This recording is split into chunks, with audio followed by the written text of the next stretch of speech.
Praise the Lord class. हाँ जी, हमने मौजू 5 में इसका आधा हिस्सा तकरीबन कर लिया था, लेकिन इसकी चंद बातें मैं रिपीट करती हूँ कि लोगोस और रेमा वर्ड में क्या फ़र्क है। नंबर 1 पे जो हवाला है वो लिखिए, यूहन्ना पहले बाब की 1 से 14 आयत लिखा हुआ है आपके पास, ठीक है। और यहाँ पर जो है कि जो लोगोस है, आप इसको, ये हमने आधा किया हुआ है ना, आपके पास लिखा हुआ है, रिपीट करूँगी फिर हम इसका बाकी का आधा हिस्सा करेंगे। लोगोस लिखा हुआ कलाम है और रेमा वो कलाम है जो लिखे कलाम को पढ़ते पढ़ते जो है वो रूहुल कुद्दुस हमारे अंदर उस वर्ड को हमारी स्पिरिट में डाल दे, जो हमारे लिए हकीकी सूरत इख्तियार कर लेता है, वो हमारे लिए रेमा वर्ड बन जाता है। जैसे कि हम उसमें फिर उस वचन में, उस कलाम में हम जीने लग जाएं। ओके, रेमा वर्ड जैसे लोगोस जो है वो लिखा हुआ कलाम है, पूरी बाइबल को जो है वो रेमा वर्ड है। लोगोस वो कलाम जिसे हम अपनी अकल या अपने फहम से जानते हैं। मुकद्दस सहाइफ, लोगोस क्या है? मुकद्दस सहाइफ हैं, मगर ये दीगर अल्फाज की तरह उस वक्त तक मुर्दा रहते हैं जब तक हम उन पर अमल नहीं करते। लोगोस कलाम, लिखा हुआ कलाम हमारे पास किताब के रूप में है, बजाते खुद असरदार है, पावरफुल बीज है, इसमें ताकत है, पावर है, कुदरत है। लेकिन ये अगर किताब के रूप में पड़ा हुआ है तो खुद से ये कोई काम नहीं कर रहा जब तक आप इसको आवाज़ नहीं देंगे, जब तक आप इसको प्रैक्टिकली अपनी ज़िंदगी में पूरा नहीं करेंगे, इस पर अमल नहीं करेंगे, इसकी डिक्लेरेशन नहीं करेंगे, आपकी ज़िंदगी में काम नहीं करेगा। यकूब 1:22 में कहते हैं कलाम को सिर्फ सुनने वाला अपने आप को धोखा देता है, ठीक है। ऐसा शख्स अपने जहन का गुलाम होता है। आगे लिखा, उसकी रूहानी जो ज़िंदगी है वो रेत पर कायम होती है, वो हालात पर और आदमियों की बातों पर ईमान रखता है। यानी वो फिर जो हैं कि रिपोर्ट्स में ये आ गया, हर तरह के हालात, चीज़ें, परेशानियां उसे तंग करती हैं। क्यों? क्योंकि उसके पास ये लोगोस लिखा कलाम मौजूद है, मगर प्रैक्टिकली ना तो उसकी स्पिरिट में गया है, ना उसने इस पर अमल शुरू किया है। तो उसके लिए ये जो है उसको उस तरह से फ़ायदा नहीं देता, हालांकि है फ़ायदा मंद। आगे रेमा जी, ये हवाले मिटा दो। लोगोस वो है जिसे हम जानते हैं, जबकि रेमा वो है जिसे हम जीते हैं। सबसे बड़ा फ़र्क, डिफरेंस जो है, लोगोस लिखा हुआ कलाम और रीमा वो जिस लिखे में से मैंने ले लिया है और उस लिखे पर मैंने चलना शुरू कर दिया, वो मेरे लिए रीमा बन गया। जैसे मैंने एग्जांपल दी थी कि हमें बचपन से याद है कि खुदावंद मेरा चौपान है, लेकिन अब मैंने उसको पकड़ लिया और उसमें मैंने जीना शुरू कर दिया कि खुदावंद मेरा चौपान है, कमी खटी मैंने ज़िंदगी भर मैं लैक को नहीं देखूंगा, कमी खटी को नहीं देखूंगा, क्योंकि मैंने इस कलाम में जीना शुरू कर दिया। अब ये मेरे लिए मेरा रीमा वर्ड बन गया। इसका लोगोस जिसे हम जानते हैं और रेमा से नहीं है।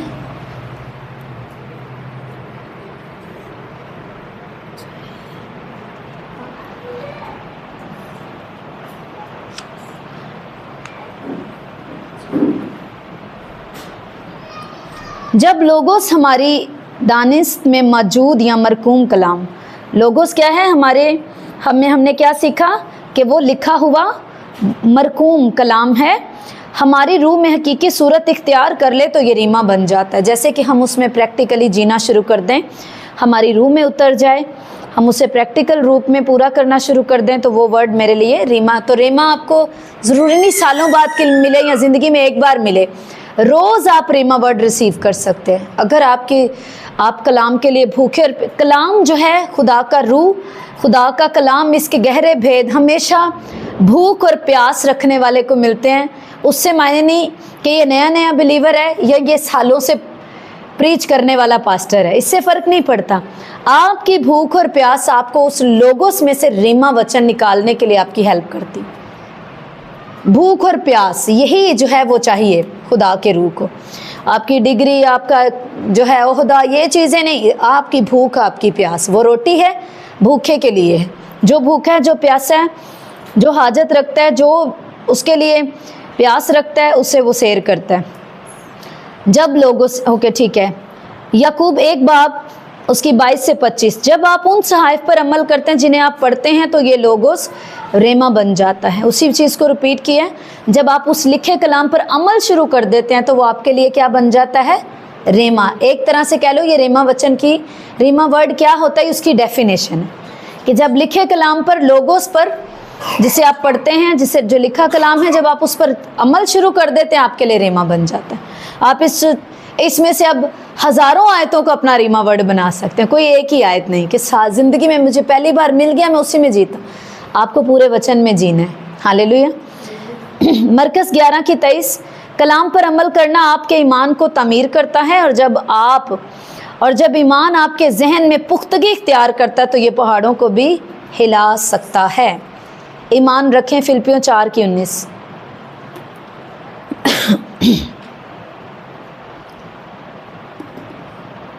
कलाम पर अमल करना, कलाम को ईमान। अब यीशु मसीह ने कहा अगर तुम में थोड़ा सा भी, राई के दाने के जितना भी ईमान है, तुम पहाड़ों को हटा सकते हो। लेकिन अब वो ईमान आएगा कहाँ से? क्योंकि वो कहीं से आता है। वो कहाँ से आता है? वो इसी लोगोस में से आता है, इसको पढ़ने और इसको सुनने से। जब ये कानों के रास्ते हमारे स्पिरिट में जाता है, हमारे अंदर जाता है, तो अंदर फेथ को बिल्ड करता है, ये फेथ को बनाता रहता है, और वो फेथ इस काबिल फिर बन जाता है कि उससे हम पहाड़ों को हटा सकते हैं तभी। और जो जितना कलाम को कम पढ़ता और कम सुनता है, उसमें उतना ईमान कमज़ोर होता है। वो चाहे जितना ज़्यादा सामने कहे हाँ जी ईमान है, ईमान है, कहाँ है? जब ईमान वो है जिसे आप, जो नहीं है, यानी कि रिपोर्ट क्या है, वो गलत है, पर आप कह रहे हैं सही है, क्योंकि आपने उस कलाम को रेमा वर्ड बना लिया है। यशायाह 53 को, यशायाह 53 को, उसकी जो आयत 5 है, उसको आपने अपना रेमा वचन बना लिया कि नहीं। बाइबल कहते, मैं लिखे के साथ इत्तेफाक करता हूँ, लोगोस में ये लिखा है, वर्ड ऑफ गॉड में ये लिखा है कि उसके कोड़े खाने से मैं चंगा हो गया हूँ, तो मैं हो गया हूँ। मैंने इसको अपने रूह में उतार लिया। अब मैं इस हालात पर, इस नेगेटिव रिपोर्ट पर यही बोलूँगा कि मैं चंगा हो गया हूँ, मुझे बीमारी है ही नहीं। कलाम पर अमल करना आपके ईमान को क्या करता है? बिल्ड करता है, बिल्ड करता है। उस पर अमल करना, उसको सुनना। और जब ईमान आपके जहन के अंदर, आपके हार्ट के अंदर जाता उतरता रहता है, तो वो जमा होता रहता है, स्ट्रॉन्ग होता रहता है। इसीलिए आप जितना ज़्यादा वर्ड सुनते हैं, कलाम को सुनने और बहुत घंटों डेली बेस पे बहुत ज़्यादा फेथ की टीचिंग, फेथ पे ईमान को सुनने वाले और उसको पढ़ने वाले, उनका ईमान में और आम लोगों के ईमान में बहुत फ़र्क होता है। उनका चैलेंज करने वाला ईमान होता है सिचुएशंस को। ठीक है, फिलिपियों 4 की 19 को देखेंगे हम खोल कर। फिलिपियों 4 की 19।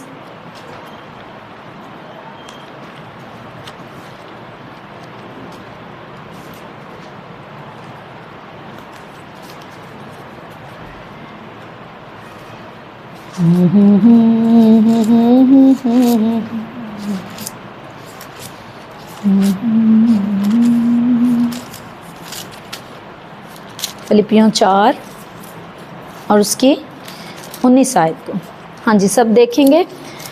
मेरा खुदा अपनी दौलत के मुआफिक जलाल से मसीह यीशु में तुम्हारी हर एक एहतियाज रफ़ा करेगा। जो शख्स कलाम का फ़हम रखता है और उसके लिए कमज़ोर और नाकामी के दिन जाते रहते हैं। क्या होता है? जो फेथ रखता है कलाम पे, चाहे वो बोने के हवाले से हो, चाहे वो पाकीज़गी में चलने से हो, चाहे वफ़ादार होने के लिए हो, किसी भी तरह, जो शख्स कलाम में से मिलने वाली जो हिकमत है उसको रिसीव कर लेता है और उसमें चलना शुरू करता है, उसके लिए कमज़ोरी और नाकामी के दिन उसके लिए बाकी नहीं रह सकते, उनको जाना पड़ता है। आपकी बॉडी का एक एक अंग, ये सर के बालों से लेके आप पाँव के नाखूनों तक, आप वर्ड ऑफ गॉड की क्रिएशन है, आप वर्ड से बने हैं।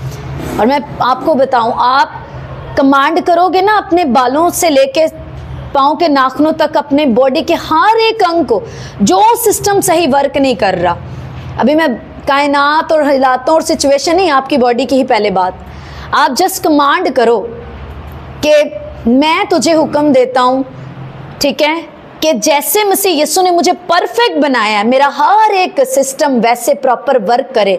आप बिलीव करो, उसी वक्त आपकी बॉडी आपको रिस्पॉन्स करेगी और वो आपको लगेगा कि सच में किसी ने मेरी बात सुन ली। प्रैक्टिकली बता रही।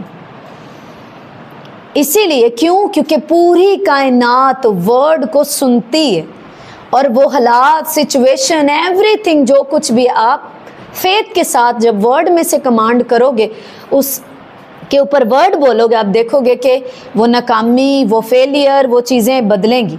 और फिर जो कलाम पर चलता है उसके लिए नाकाम और कमज़ोरी के दिन उसके लिए नहीं रह सकते। आगे लिखे, वो शख्स जो कलाम को सुनता और उस पर अमल नहीं करता वो एक ऐसे शख्स की मानद है जो दुनियावी सोच का गुलाम है।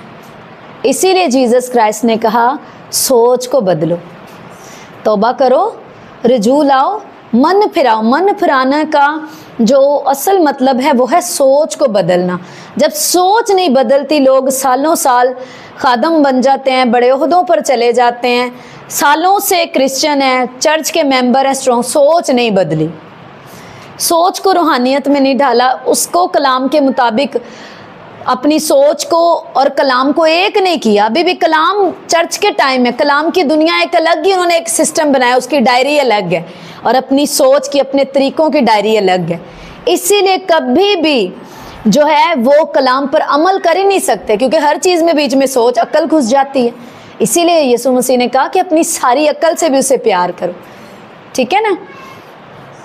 तो जो है वो दुनियावी सोच का हमेशा गुलाम रहता है, और जो शख्स दुनियावी सोच का गुलाम रहता है वो कलाम पर अमल नहीं कर सकता।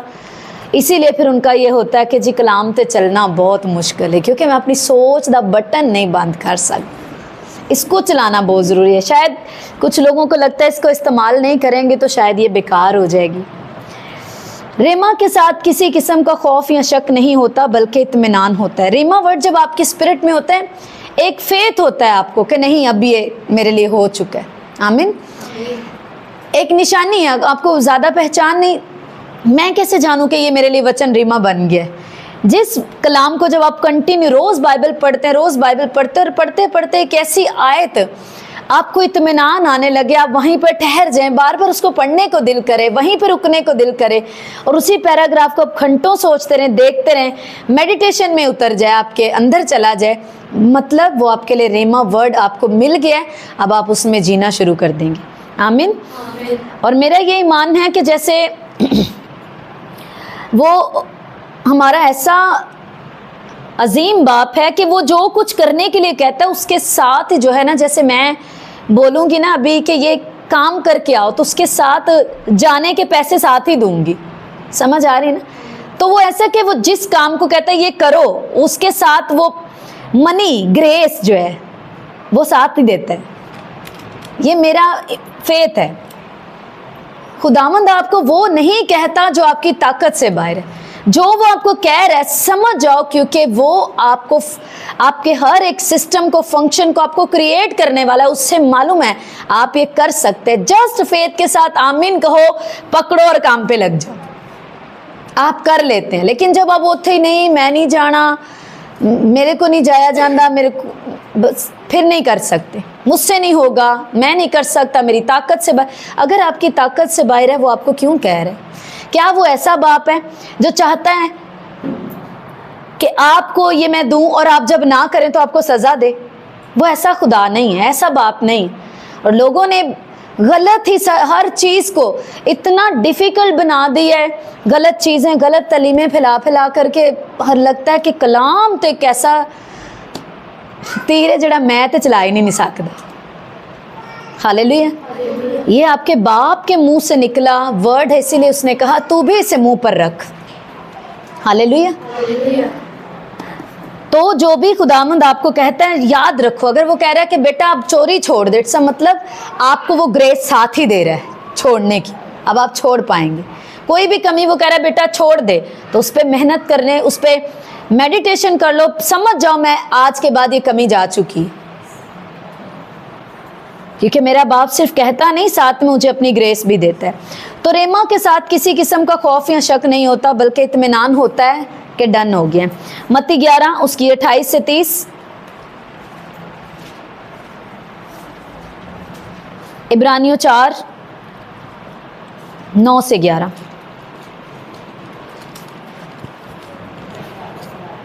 मत्ती 11,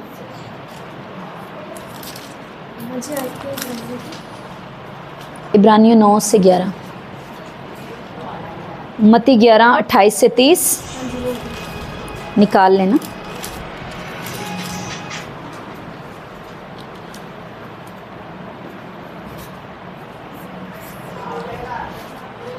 इब्रानियों 4 9 से 11।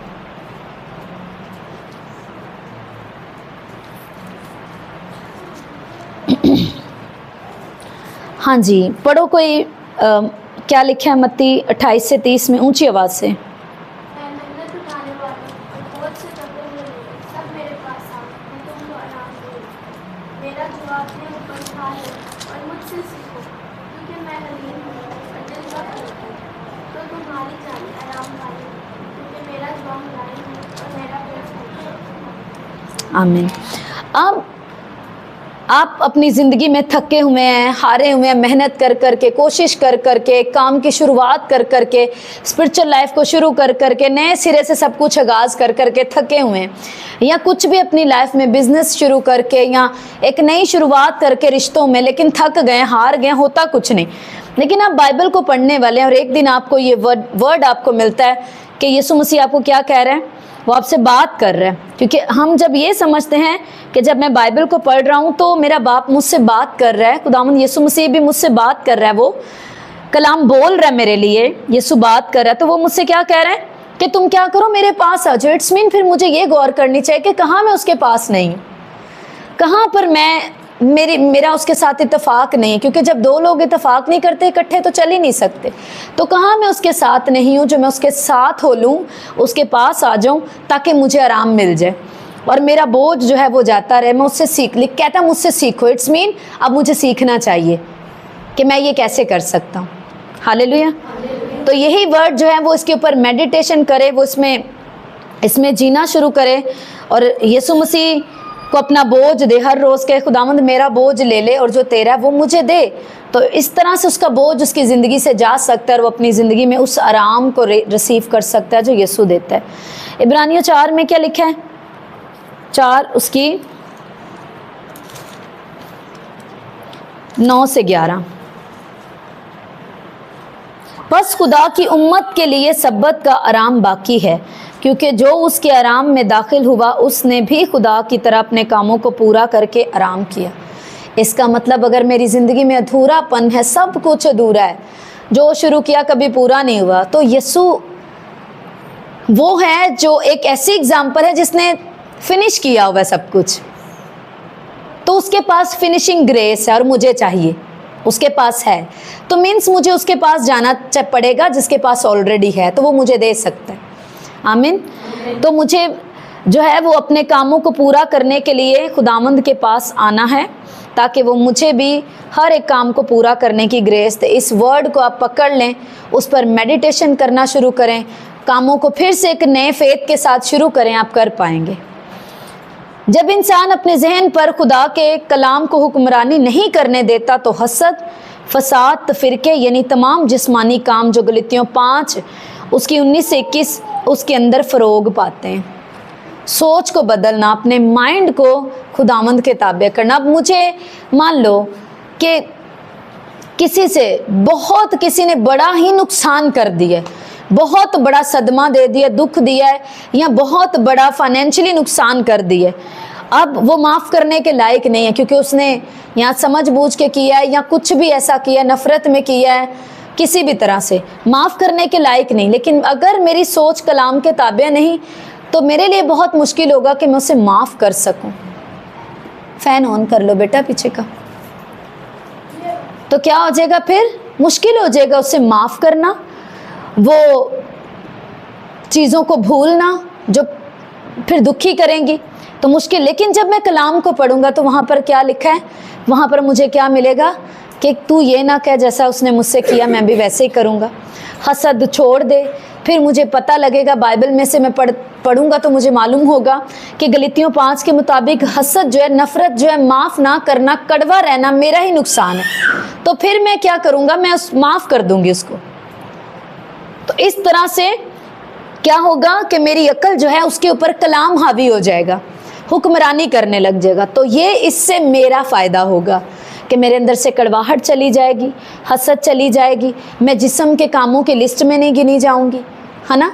इसी तरह से है कि जब हमारे जहन के ऊपर खुदा के कलाम की हुक्मरानी नहीं होती तो हम जिस्म के कामों में, हमारा बपतिस्मा लिए हुए, खिदमत गुजार होते हुए हम होते जिस्मानी हैं तब जो जिस्म के कामों, फिर वो हमें खुद ही हम परख कर सकते हैं कि मैं कहाँ जाऊँगा, क्योंकि साफ लिखा है कि जो जिस्म के कामों को करने वाले का जो है वो आसमान की बादशाह में कोई काम नहीं। ज़रूरी है कि उन्हें तौबा करके छोड़ दिया जाए। हमारे मुंह में रेमा ना लोगोस हमें हमारे हालात पर गालिब आने में मदद देता है।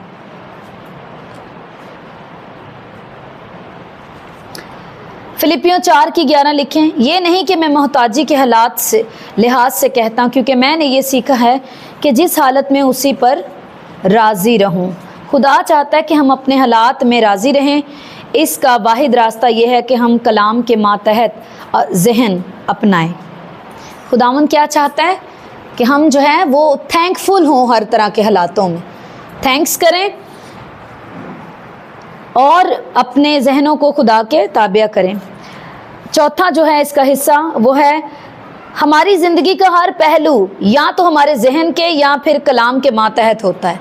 हर एक फ़ैसला, हर एक पहलू, हर नज़रिया या तो हमारे जहन के यानी कि दुनियावी सोच के मुताबिक होता है या कलाम के मातहत होता है।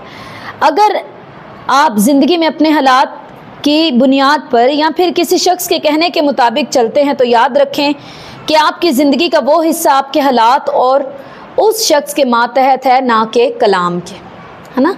बहुत से लोग सलाह पे चलते हैं कि नहीं फिर मेरी फ़लाना नाराज़ हो जाएगा, अगर मैंने ये फ़ैसला किया तो मेरे घर में लड़ाई पड़ जाएगी, मेरी बीवी नाराज़ हो जाएगी, माँ नाराज़ हो जाएगी, बाप नाराज़ हो जाएगा, तो मैं नहीं चल सकता। इट्स मीन आप उस शख्स के ताबिया हैं, उसके आपका जो माइंड, आपके फ़ैसले हैं वो उस शख्स के कंट्रोल में, आप कलाम के कंट्रोल में नहीं हैं। हालेलुया। तो एक हल है, क्या फिर घरों में लड़ाई डाल दी जाए? जब भी कलाम पर हम चलना शुरू करते हैं, ये बात तो तय है कि क्लैश होता है, प्रॉब्लम्स आती हैं, कुछ लोगों बेइत्तेफाकी एक अजीब सी आती है। वो ये वाली जो घर जो है, वो जो ज़िंदगियाँ 7, 8, 10 जो लोग एक घर में रहते हैं, सारे कलाम के ख़िलाफ़ है, लेकिन एक अगर कलाम पर चलना शुरू करे तो डिस्टर्बेंस तो आएगी। अगर आप उससे डर कर कहें कि नहीं फिर कार से लड़ाई ना पै जाए तो बेहतर है रहने ही दो। अगर घर वाले कहते हैं कि चर्च नहीं जाना, संडे को ड्यूटी ते जाना, तो फिर हालात भी यही कह रहे हैं, सिचुएशन भी यही कह रही है, मेरी तंगी भी यही कह रही है, मेरे घर वाले भी यही कह रहे हैं, तो बेहतर है ये, है ना। तो अगर वो कर लिया जाए तो मतलब आप जो है कुछ भी बदलना नहीं चाहते। अगर आपको चेंज लाना है तो फिर ये वाला सिस्टम जब शुरू करेंगे तो डिस्टर्बेंस तो आएगी। कुछ तो ये कहते हैं कि नहीं क्लेश ना पे, प्रॉब्लम ना होए, खराबी ना आपस पे छोड़ दो, कलाम तो चलना बहुत मुश्किल है। तो फिर वो उस लूमड़ी की तरह के अंगूर खट्टे हैं, आराम से बैठ जाते हैं और उन्हीं हालातों में जीना शुरू कर देते हैं और दुख उठाते हैं और सारा कुछ, और उल्टा ब्लेम करते हैं कि खुदा के कलाम पे चलना जो है वो हमारे बस की बात नहीं, ये मुश्किल काम है, ये यीशु दा काम सी या फिर पादरियां दा काम है। ऐसा नहीं है। तब जो है तब थोड़ी देर के लिए प्रॉब्लम तो आती है, लेकिन अगर आप खड़े रहते हैं, प्रेयर करते हैं, उस लड़ाई को, उस झगड़े को, ये कहते हैं कि ये एक आने वाले टाइम में एक बड़े बदलाव का जो है वो एक साइन है कि जो है वो रिवाइवल ऐसे नहीं आते, डिस्टर्ब करना पड़ता है, सारी चीज़ें कंफर्ट से बाहर आना चाहता है, चीज़ें उखड़ती हैं, जब शैतान उखड़ता है तो वो परेशान होता है। तो या तो आप इस चीज़ को करेंगे कि नहीं, ये इसका पक्का सबूत है कि शैतान जो है, मैंने जो कलाम पर चलने के लिए फ़ैसले किए और जो अपनी अकल को कलाम के ताबे किए और फ़ैसले अब मेरे कलाम के मुताबिक होने लगे हैं और उससे गड़बड़ी आ रही है, तो समझ जाओ कि शैतान जो है वो आपके घर से, ज़िंदगी से उखड़ना शुरू हो रहा है। तो इट्स मीन अब बैठ नहीं जाना कि क्लेश ख़त्म हो जाए, प्रॉब्लम्स ख़त्म हो जाए, आपको कंटिन्यू रखना है, फिर प्रे भी कंटिन्यू, फिर कलाम पे चलना भी है कि एक दिन वो ज़िंदगियाँ भी बचाने का आप सबब बन जाते हैं। आमीन। खुदा के कलाम को हमारे जहन पर, हमारी ज़िंदगी के हर एक हिस्से में हुक्मरानी करनी चाहिए। क्यों? क्योंकि हम उसी वर्ड से तो हम बने। तो जो है ये करप्शन है अगर हम खुदा के कलाम को जो है वो अपनी ज़िंदगी पर, अपने घर पर, हालातों पर, अपने फाइनेंस पर, हर चीज़ पर कलाम को हुक्मरानी नहीं करने देते, तो हम करप्ट लोग हैं क्रिश्चियन, हैं खादिम, हैं बिलीवर्स, हैं बाइबल स्टूडेंट, पर फिर हम करप्टेड हैं हमारी वही फिर जो गवर्नमेंट अफसर, फिर उनको क्यों बुरा कहते हैं कि जी हर जगह पे जी आज करप्शन ही है। हम क्या कर रहे हैं? खुद को देखें। क्या मेरे हर एक फैसलों के ऊपर, मेरी हर एक चीज़ के ऊपर खुदा का वचन, खुदा का कलाम, जिस तुखम से मैं पैदा हुआ हूँ, जिससे मैं बना हूँ, जिससे मैं क्रिएट हुआ हूँ, वजूद है मेरा जिससे, मैं उसको हुक्मरानी नहीं करने दे रहा। ये मेरा बदन यीशु की हैकल है, पर इसमें यीशु की चाल दी नहीं है, मेरी चाल दी है। तो करप्शन है ना, सीधी सीधी, है ना। तो ये स्पिरिचुअल करप्शन है जो लोगों को दिखती ही नहीं, समझ नहीं आती। तो हमारे कलाम खुदा का कलाम जो है वो हमारे जहन पर और ज़िंदगी के हर एक हिस्से पर, बच्चों के मामलों में, हस्बैंड वाइफ के रिश्ते में, ख़ानदानी सूरत में, स्पिरिचुअल लाइफ में, ज़िंदगी, जॉब में, हर एक फैसले में। लोगों को लगता है कार दी लाइफ अलग है, जॉब दी लाइफ अलग है, हर तरह की लाइफ है, तो हर जगह दी बोली भी वक्री वक्री रखी होंदी है। कार दे विच जो मुँह चाहे वो बोलना, तो फोन दे उत्ते बॉस नूं जी बॉस करना, तो वहाँ की आपकी बोली अलग है, कार दी अलग है, चर्च दी जैमसी वाली है, प्रेज द लॉर्ड वाली है। तो एक मैं पास्टर बोल कहते थे, जिस तरह से चाइनीज़ है, जिस तरह से अलग अलग वो अपनी अपनी बोली, इस तरह हम क्रिश्चियनिटी में आकर क्रिश्चियनिटी की जो लैंग्वेज है ना उसको सीख जाते हैं। वो एक बड़ा अच्छा सा नाम उसका बोल रहे थे कि वो सीख जाते हैं, क्रिश्चियनिटी की बोली सीख जाते हैं, jam Sidhi, praise the Lord, ये सीख जाते हैं। पर जब तक कलाम हुक्मरानी नहीं करता हमारे अंदाज पर, हमारे पहनावे पर, बोली पर, फैसलों पर, तो बात नहीं बनती। फिर दुनियावी लोगों में कोई फ़र्क नहीं है, फिर वो इसी को रियाकारी बाइबल कहती है। जब खुदा का कलाम हमारे लिए किसी कर्ज देने वाले दोस्त, डॉक्टर या ख़ानदान के फ़र्द की बात से ज़्यादा अहम हो जाता है, तो हमारा ईमान हमारे मसाइल को कम करने लगता है। समझ आ गई क्या बोला है? जब खुदा का कलाम कर्ज देने वाले, हमारे दोस्त, डॉक्टर या ख़ानदान, जो चीज़ें प्रभाव डालती हैं, उन्हीं के नाम लिखे हुए, असर डालती हैं ना, इनसे ज़्यादा, इन सब अफराद से ज़्यादा अहम हो जाता है खुदा का कलाम, तो हमारा ईमान हमारे मसाइल को कम करने लगता है, चीज़ें सुधरने लगती हैं, चीज़ें ठीक होने लगती हैं। रोमियो 12:2, हमारा जहन कलाम को मुसलसल पढ़ने और इसका मुतालिया करने से नया नहीं होता, बल्कि इस पर मुसलसल अमल करने से नया होता है। इसीलिए बहुत से आपने देखा है कि बहुत से नॉन बिलीवर्स, बहुत से गैर कौमों के लोग भी बाइबल को पढ़ते हैं, लेकिन क्या उनकी ज़िंदगियां बदल गई हैं? वो इस पर बहस करते हैं, इसको जो है इसी को तनकीद का निशाना बनाते हैं, इसी में से सवाल उठा के इसी को गलत करना, साबित करने की हमेशा कोशिश में दिन रात लगे रहते हैं। बहुत कुछ उन्होंने याद किया होता है, जैसे शैतान को उसको सारा याद है, क्रिश्चियन लोगों को याद नहीं है। पादरियाँ तो ज़्यादा शैतान को कलाम आंदा है। इसी तरह बहुत सारे मुखालफों ने इसको गलत साबित करने के लिए, बहुत से लोगों के ईमान से उन्हें हटाने का टारगेट है ना उनके पास, उन्हें मुंह दिया गया, तो वो इसको याद कर रहे हैं, इसी से आपको हटाने के लिए, इसी को तनकीद का निशाना बनाने के लिए इसको याद कर रखा है, उन्होंने पढ़ रखा है, मुतालिया करते हैं, बाकायदा अपनी किताबों में रखा हुआ है इसको। लेकिन याद ये रखे, रोमियो 12:2 के मुताबिक, रोमियो की किताब निकालें ज़रा, रोमियो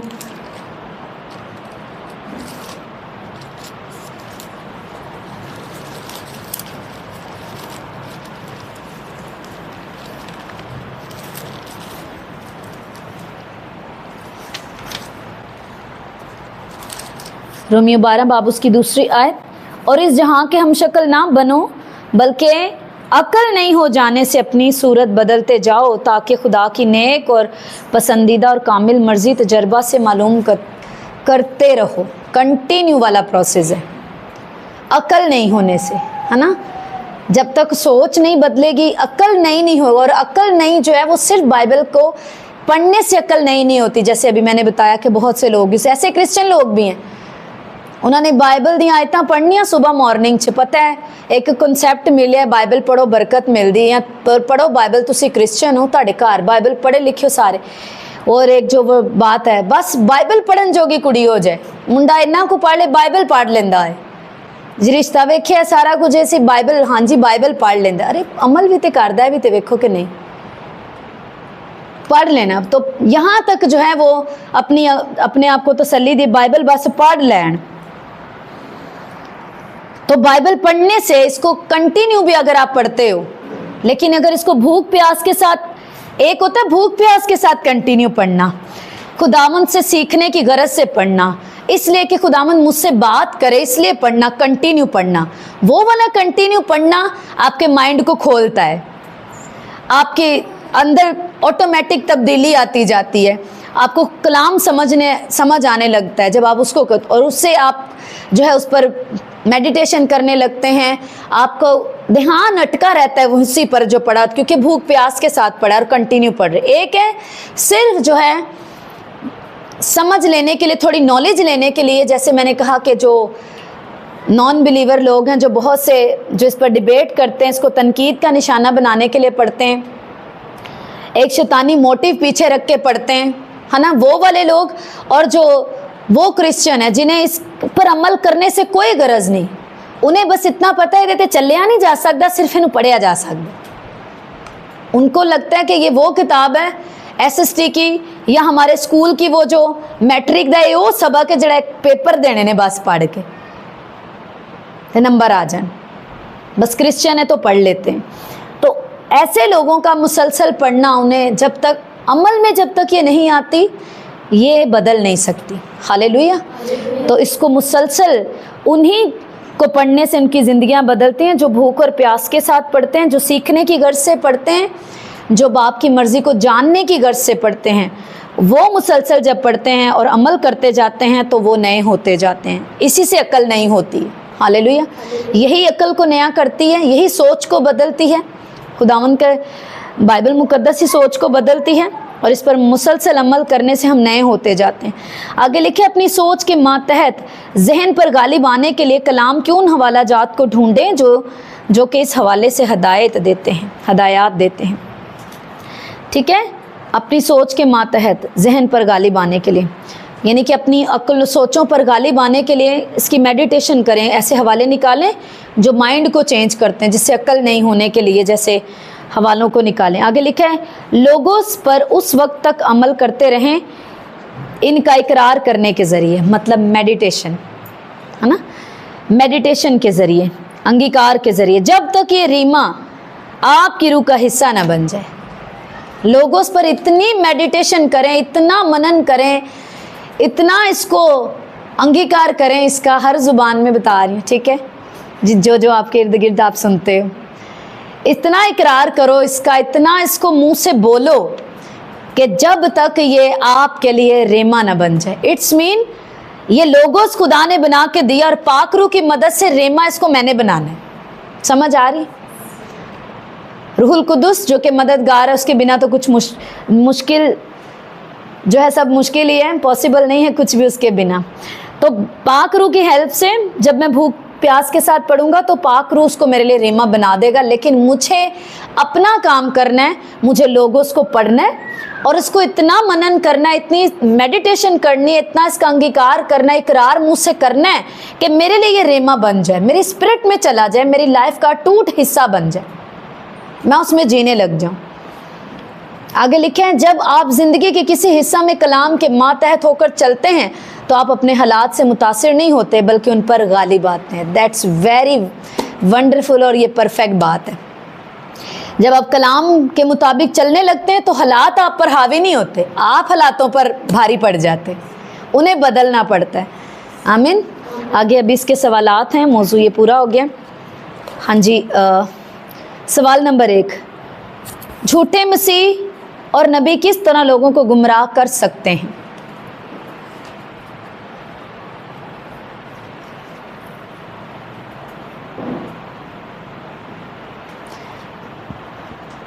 झूठे मसीह से मुराद वो ही नहीं कि जो आकर दावा करे कि मैं मसीह हूँ। झूठे मसीह और नबी किस तरह लोगों को गुमराह कर सकते हैं। झूठे मसीह से मुराद वो नहीं है जो शख्स आकर चोगा पहन के तो आगे कहे कि मैं मसीह हूँ, उसी से मुराद नहीं है। ज़रा शनाख्ती कार्ड देखो तो सारे ने अपने नाम दे नाल ना फलां मसीह लिखे आंदा। तो झूठे मसीह वही जो झूठी तालीम देते हैं, लोगों की रूहों का तबाह कर दिया उन्होंने अपनी गलत सलत तालीमों से और अपनी ऐसी डॉक्ट्रिन से। और झूठे नबी, झूठे मसीह और नबी किस तरह लोगों को गुमराह कर सकते हैं, आपने जो अभी हमने पढ़ा है उसके मुताबिक जवाब देना। ठीक है। सवाल नंबर 2, कलाम को सिर्फ सुनना किसके मुतरादिफ है, मतलब कैसा है, मिसाल दें। सिर्फ सुनना,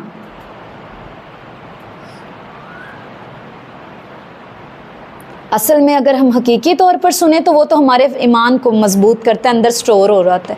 लेकिन ये जो सिर्फ सुनना है, ये उन लोगों की बात हो रही है, ये वो वाला सिर्फ सुनना है जो महज सुनना है, कोई ध्यान देने वाली कोई गल नहीं है। बस ठीक है, चर्च बैठे हैं, सोचा किते होर चल रही ने, दिल च कुछ होर चलन दिया तो बस कन्न शोर जिहा सुनन दे, उन्होंने शोर जिहा ही है बस। सवाल नंबर 3, आज के दौर के फरीसी कैसे हैं।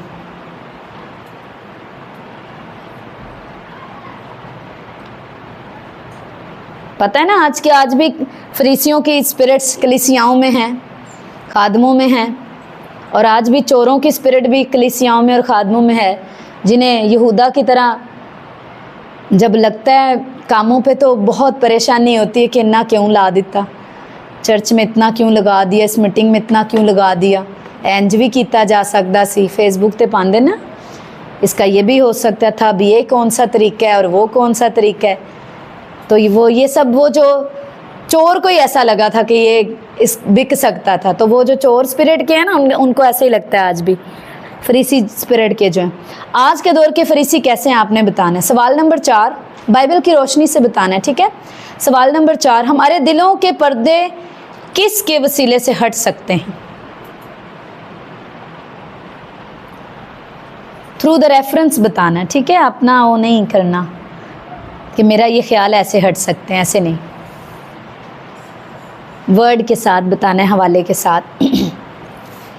सवाल नंबर 5, खुदा की हिकमत किसके ज़रिए ज़ाहिर होती है। सवाल नंबर 6, रीमा क्या है।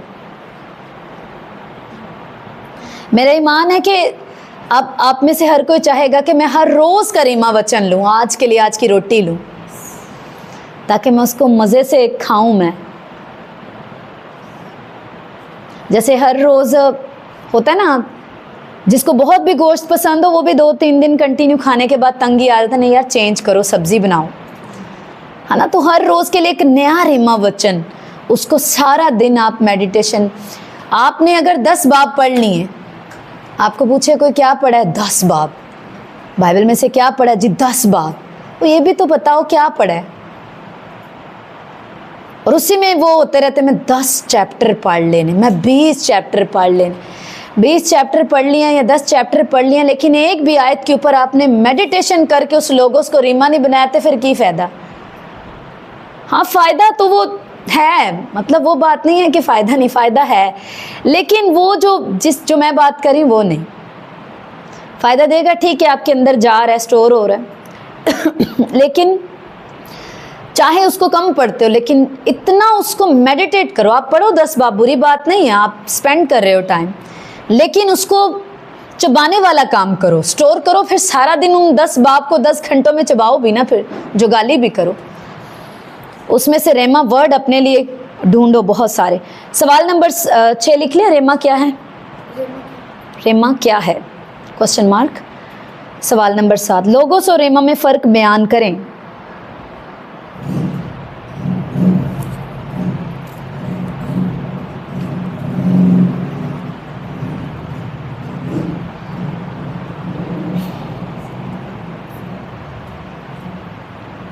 लोगोस और रेमा में फ़र्क बयान करें।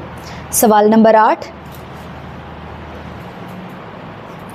कलाम को सुनने वाला खुद को धोखा देता है, वजाहत करें।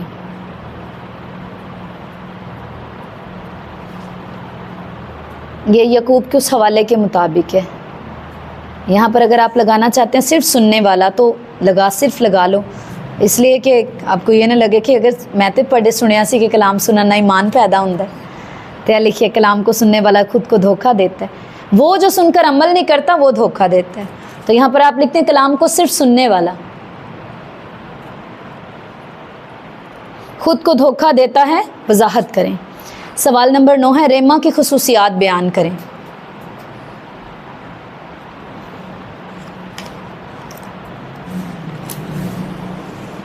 आमीन।